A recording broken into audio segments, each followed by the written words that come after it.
Comment adviennent les décisions dans les organisations? Peut-on croire à une suprématie de la raison dans nos actions? Nos comportements correspondent-ils toujours à nos intentions? C'est à une réflexion plutôt originale et à des réponses assez iconoclastes sur les processus de décision, d'apprentissage et de changement dans les organisations que nous invite l'œuvre de James March, professeur à l'université de Stanford. March ébranle de manière radicale les mythes fondateurs de nos principes d'action.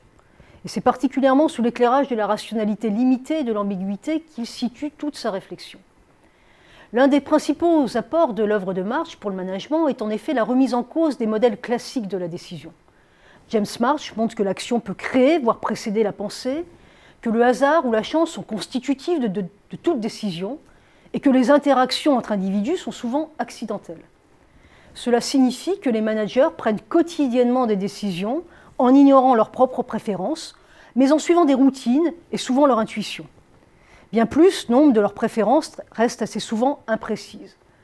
Quant à l'information collectée dans les entreprises, elle ne l'est pas nécessairement en vue d'aider à la prise de décision, mais elle est utilisée une fois la décision prise pour la justifier, dans un contexte plus général où March décrit l'entreprise comme une véritable coalition politique constituée d'acteurs aux intérêts divergents. James March offre ainsi une vision plutôt chaotique, voire anarchique de la décision. On observe des relations très lâches entre les stratégies et les actions, les projets et les comportements. Et dans ces conditions, la décision ne peut pas être appréhendée comme un travail technique d'optimisation qui dépend d'orientations préalables. Elle est plutôt le fruit de négociations et de stratégies marquées du sceau de l'ambiguïté. C'est ce qui illustre d'ailleurs très bien le modèle du garbage can, le modèle de la corbeille à papier que March a formalisé en 1972. March et ses co-auteurs montrent en particulier comment les choix sont à la recherche de problèmes et les solutions en quête de questions auxquelles elles pourraient répondre. On peut dès lors considérer chaque occasion de choix comme une corbeille à papier, comme une poubelle dans laquelle on va jeter les différents problèmes et les solutions au fur et à mesure de leur apparition. En lieu et place d'une conception très logique de la décision, apparaît donc un ordre beaucoup plus temporel.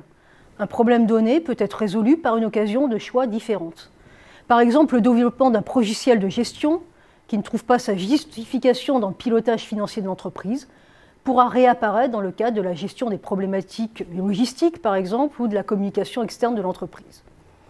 Finalement, la question relative au processus de décision a été profondément marquée par les travaux de March, qui apparaît comme un auteur anticonformiste pour qui l'interprétation critique du monde revêt une importance essentielle.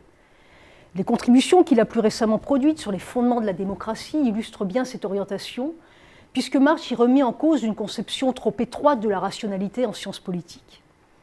En dernière analyse, ce que l'on peut dire, c'est que cette réflexion originale constitue sans doute une source d'inspiration pour les praticiens du management, en quête d'une vision infiniment plus réaliste du fonctionnement organisationnel que la conception mécanique ou purement technico-économique, souvent glorifiée par les écoles classiques en management, et les tenants de l'orthodoxie organisationnelle.